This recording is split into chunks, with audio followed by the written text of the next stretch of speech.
Vamos lá, peço desculpa. Foi? Portanto, a Andressa respondeu à questão das dificuldades, não é? Nós estávamos a falar agora daquele episódio lastimável do aeroporto, em que você havia... Posso tratar por você? Claro que sim. Havia perguntado do porquê, né? Por que acontece isso? Por que a população, por que as autoridades tratam a população dessa maneira, principalmente a população imigrante? E eu estava respondendo que eu acredito que, primeiro, seja em razão de desinformação, ignorância mesmo. Eu acho que para tratar um ser humano de qualquer forma maléfica desse jeito, né, como levou ao falecimento do Igor. Ela foi de uma forma extrema. Extremo, e existem inúmeros casos, e foi só assim que teve alguma mudança, porque já existem inúmeras reclamações do que acontece nos aeroportos. E, além disso, a gente não pode esquecer que a gente vive em uma sociedade que ela foi estruturada, né, que ela foi sistematizada em cima de alguns moralismos, em cima de alguns pensamentos que no passado poderiam fazer sentido para algumas pessoas, né, que eu de todo acho que não, mas e que hoje em dia já não fazem mais sentido ser reproduzidos. Sim, senhora. A Tapada das Mercês, digamos que é uma torre de Babel. Existem pessoas de todas as nacionalidades, paquistaneses, africanos, brasileiros, pessoas da Europa. São essas pessoas que aqui vêm. Como é que vocês lidam com toda esta diversidade de pessoas? Que sensibilidade é que tem que se ter para se... Não é a mesma coisa de lidar com um paquistanês, ou lidar com um inglês, ou lidar com um guineense e lidar com uma pessoa da América do Sul. Sem dúvida. É uma experiência muito rica e eu acredito que de troca, né? A gente tem que abrir a nossa possibilidade de escuta, principalmente, para depois a gente conseguir ser escutado, né? Para a gente conseguir fazer chegar a informação. Então, pelo menos aqui no Clain, o que eu pratico bastante é a escuta. Eu escuto quais são as necessidades das pessoas, primeiro. Depois eu vejo como eu posso ajudar. E, independentemente, assim, da nacionalidade, né? A gente tem ali, claro, algumas barreiras de idiomas que a gente ultrapassa com voluntários, com tradutores. Por exemplo, eu não domino... Chineses, sim, mas a maioria dos chineses, pelo menos que procuraram até nós, falavam inglês. Então, essa parte é tranquila. Mas sim, se precisasse de falar chinês, a gente precisaria de um tradutor ou de uma pessoa específica para falar esse assunto. E essa comunidade é uma comunidade que é uma imigração diferente, não é? Sim. A maioria dos chineses é uma integração diferente, porque muitos vêm para cá maioritariamente investir, abrem lojas e não é uma imigração diferente de outra imigração. Exato, a gente vai ver as questões, né? As necessidades são diferentes, por isso a importância de ouvir, né, da auditiva, porque a gente só vai saber como lidar com aquela pessoa se a gente souber o que ela precisa, o que ela veio buscar. Então, a partir disso, né, do acolhimento daquela demanda, é que a gente pode tentar uma resposta. Por exemplo, um atendimento para investimento é completamente diferente de um atendimento para uma pessoa que precisa. Vocês também fazem esse tipo de atendimento? Chegar aqui alguém e olha, quero investir numa loja, quero fazer isto, fazer aquilo. Claro. Vocês também, sabem conduzir, não é? E aquilo que a gente não sabe, a gente encaminha. O Clain, ele faz parte de uma rede grande do Alto Comissariado para as Migrações. E o Alto Comissariado para as Migrações tem uma linha de apoio à imigração, que fala 70 idiomas. É muito interessante. 70 idiomas? 70 idiomas, exatamente. E essa rede grande atua em diversas áreas. Por exemplo, empreendedorismo, apoio jurídico, apoio estudantil, apoio ao estudo, vários, diversos, assim, tem um gabinete só de apoio a questões de saúde, para quem precisa, né, tem a enfermeira Fernanda, que é maravilhosa, que ela atende todas as demandas e ela já está cansada de ouvir elogios, porque ela é muito maravilhosa, mas o ACM tem essa rede em que a gente pode trabalhar tudo conjunto. E aqui na Tapada das Mercês também, quando a gente não encontra uma resposta que a gente possa dar de imediato, a gente busca na própria Câmara Municipal de Sintra, que é com quem nós temos o protocolo, né, que é a cofinanciadora do projeto. Vossos parceiros? Exato, é nosso parceiro. A Junta de Freguesia de Algueirão e Martins, que também presta alguns apoios com medicamentos ou alguma coisa nesse sentido, alimentação. E aqui na própria Associação à Comunidade Islâmica tem também o apoio alimentar.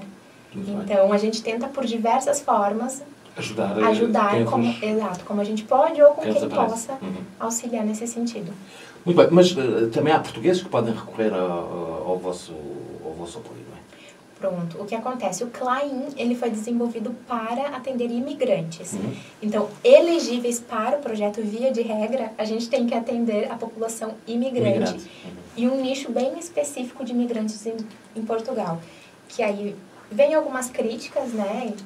Que não necessariamente seja a população que mais necessita, mas é o que o projeto atualmente comporta, que é a população regular no país. Então, a população migrante que não está regular no país, cidadãos portugueses, via de regra, não estão abrangidos.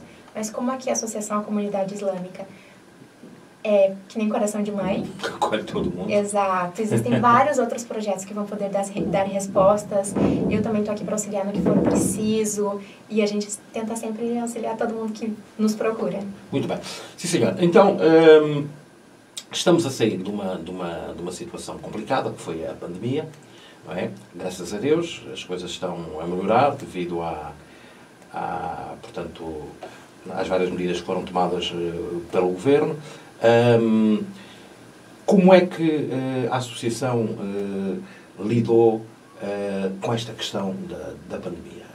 Há 2 anos, quando apareceu a pandemia, que isto virou, de facto, como vocês dizem no Brasil, uma zona, aqui nós dizemos uma confusão, vocês também foram procurados pelas famílias. Como é que vocês conseguiram lidar com a questão da pandemia? Sem dúvidas, assim, o número de atendimentos aumentou muito. A pandemia, ela afetou muito o emprego da população, afetou muito, tanto a questão do emprego quanto a questão da saúde, porque é um vírus novo, ninguém conhecia, né? E os hospitais tinham outro foco, que era o foco de atender a população que estava infectada por esse vírus.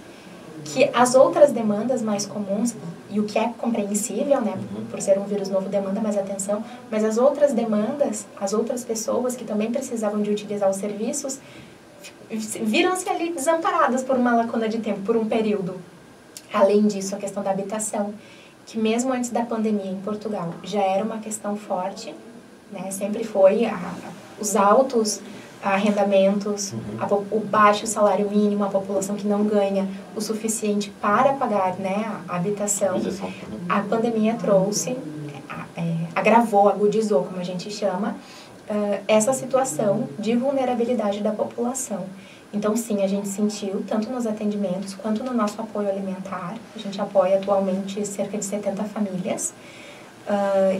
E tem uma lista de espera enorme, que corta-nos o coração pensar que essas pessoas estão a precisar e a gente não consegue comportar todo mundo. Exato, e não só nós, a Junta de Freguesia, o Centro Paroquial de Alqueirão e Martins, a Cruz Vermelha Portuguesa, todo mundo presta apoio e ainda assim não é o suficiente para o tanto que precisa e para o quanto que essa pandemia agravou a situação. Olha, depois da pandemia passar, que felizmente já passou, e além da alimentação, quais foram as outras dificuldades, ou quais são as dificuldades que a população ainda está a atravessar? Pronto.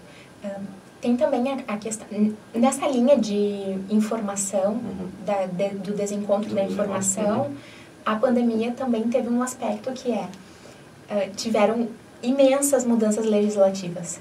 Então, os próprios autarquias, as próprias instituições, os próprios organismos não tinham tempo de se atualizar, né? Então, essa informação, essa descentralização da informação, esse problema do desencontro foi o principal. O problema das marcações com o CEF, muitas pessoas se viram sem conseguir renovar a sua autorização de residência, pessoas que viviam legalmente em Portugal, que apesar de a legislação portuguesa ter regularizado, digamos assim, quem tem processo pendente com o CEF, as pessoas que não conseguiam comprovar um agendamento, que estava muito difícil, né? A gente liga para o CEF, tem que esperar muitos dias, muitos meses para conseguir uma ligação, é muito difícil.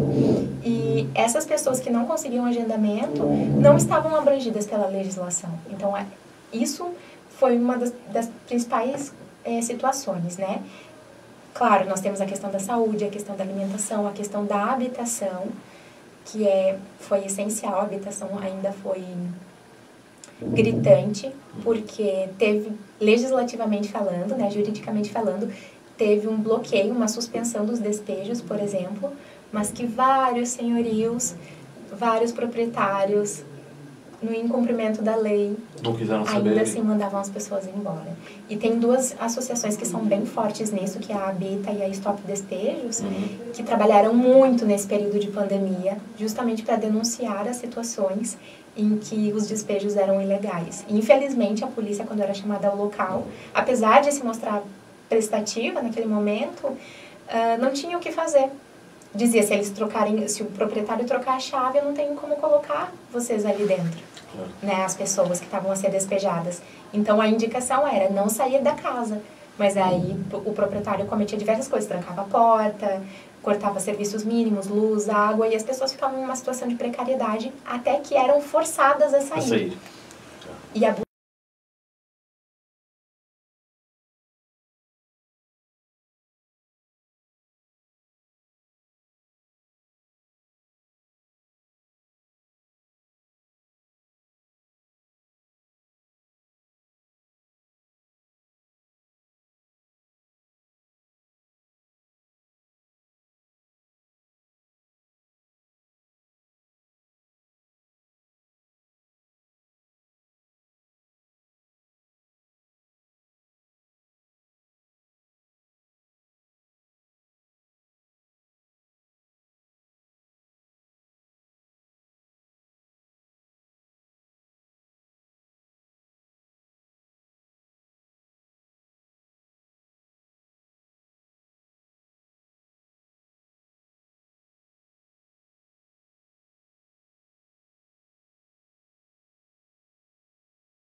informações. Depois a gente tem o apoio alimentar, que nós recebemos o apoio tanto do Banco Alimentar quanto de 2 supermercados, o Auchan e o Pingo Doce. A gente tem também a Rádio Sintoniza-te, que é um veículo de informação e de comunicação, né, interativo com a comunidade. E nós temos o projeto que é Viver, Crescer e Incluir. Esse projeto Viver, Crescer e Incluir, e as minhas colegas que me perdoem, caso eu fale qualquer coisa errada, mas é que não é um projeto com o qual eu trabalho, mas é uma resposta muito importante da associação, coordenada pela minha colega Inês e com a minha outra colega Inês também, como técnica de apoio. Ele tem 4 eixos. O primeiro eixo é o eixo de apoio ao estudo. São crianças nos anos de transição que justamente demonstram as necessidades de apoio às formas de estudo tradicionais daqui de Portugal. Então, quem é imigrante, vem para cá, vem com as crianças, existe, querendo ou não, uma dificuldade de adaptação. Claro. Né? Então, esse apoio... Vem-se de realidades diferentes. Exato, exatamente. E o apoio ao estudo é maravilhoso. Além disso, existem as ações formativas. Aí entram os cursos de idiomas. Nós tivemos no ano agora que passou, formação em informática, que é a literacia digital, né, para a população, principalmente idosa, que não consegue, mas não só, mas que não consegue compreender o maquinário ali, né, que não consegue compreender como funciona esse meio digital. E essa formação da literacia digital, ela trouxe justamente nesse sentido, com módulos maravilhosos para a pessoa desde descobrir o que é um computador até saber navegar na internet. Então, foi maravilhoso.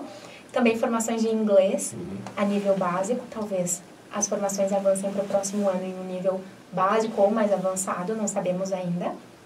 Também francês.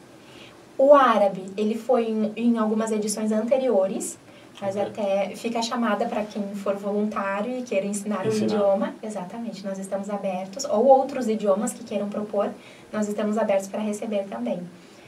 Existem algumas formações muito interessantes por vir ainda, que eu por enquanto não posso falar, mas caso se concretizem, com certeza nas nossas redes sociais estarão divulgadas, até para quem tiver interesse.